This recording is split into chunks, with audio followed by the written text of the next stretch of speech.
This is the highlight that everyone is discussing.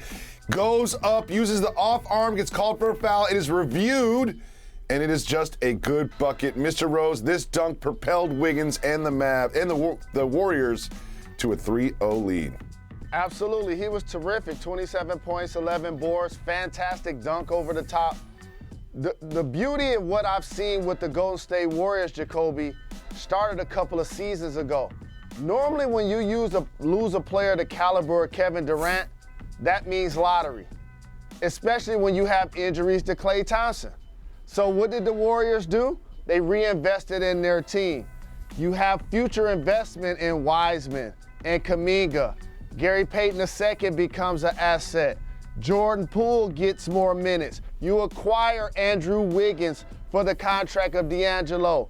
You bring in Looney to play quality minutes down low, alongside the Splash Brothers and Draymond Green.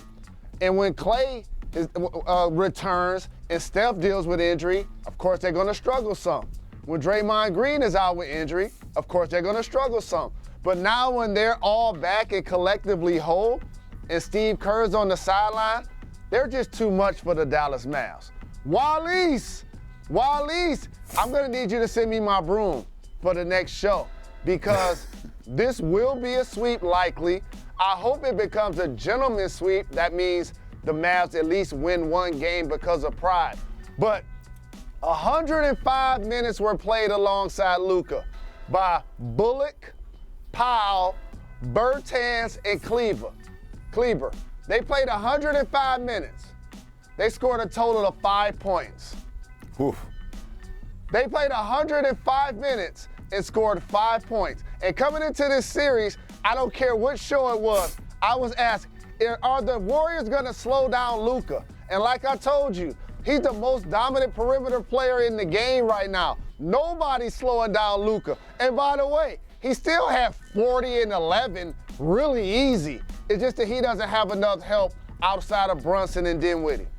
Well, people always ask how they're going to slow down Luka. People always ask me who is the best player left in the playoffs, and every time I said Steph Curry. I was like, people forgot about Steph Curry. There's so much celebration of Tatum and Butler and Luka, but Steph Curry still has that jump shot. And last night, yeah, there's a lot of attention on Wiggins because Wiggins had a game we didn't expect from him. But at this point, we're just expecting and getting 30 points and great shots like this one from Curry every single night. When you see Steph Curry shoot the ball, and he turns around and looks at the bench before it goes in, that's the equivalent of Wiggins' dunk. That's the equivalent of Jordan tiptoeing on the sideline around the OG Charles Oakley and dunking on Patrick Ewing. That's unheard of. It's literally unheard of for somebody to shoot a three like Papa shot, turn around like it's no big deal, and then it goes down. That's the beauty of Steph Curry that you're talking about, Jacoby. The most unselfish superstar that I recall, along with Tim Duncan, in the history of the NBA, and here's why. He can get his without dominating the ball. See, so many times people talk about the responsibility of the best player. Usually that's to make everybody else around you better, and we win because we got you. Since Steph doesn't dominate the ball, it's off cuts, it's off down screens, it's off misdirections, it's in the half court, it's in transition. He can even get his off the bounce. Now all of a sudden, it unlocks the attack for everybody else. It allowed Klay to get a couple of shots in. It allowed Wiggins to have a big game like he did. And as we knew coming into this series, the Mavs have already outplayed expectations.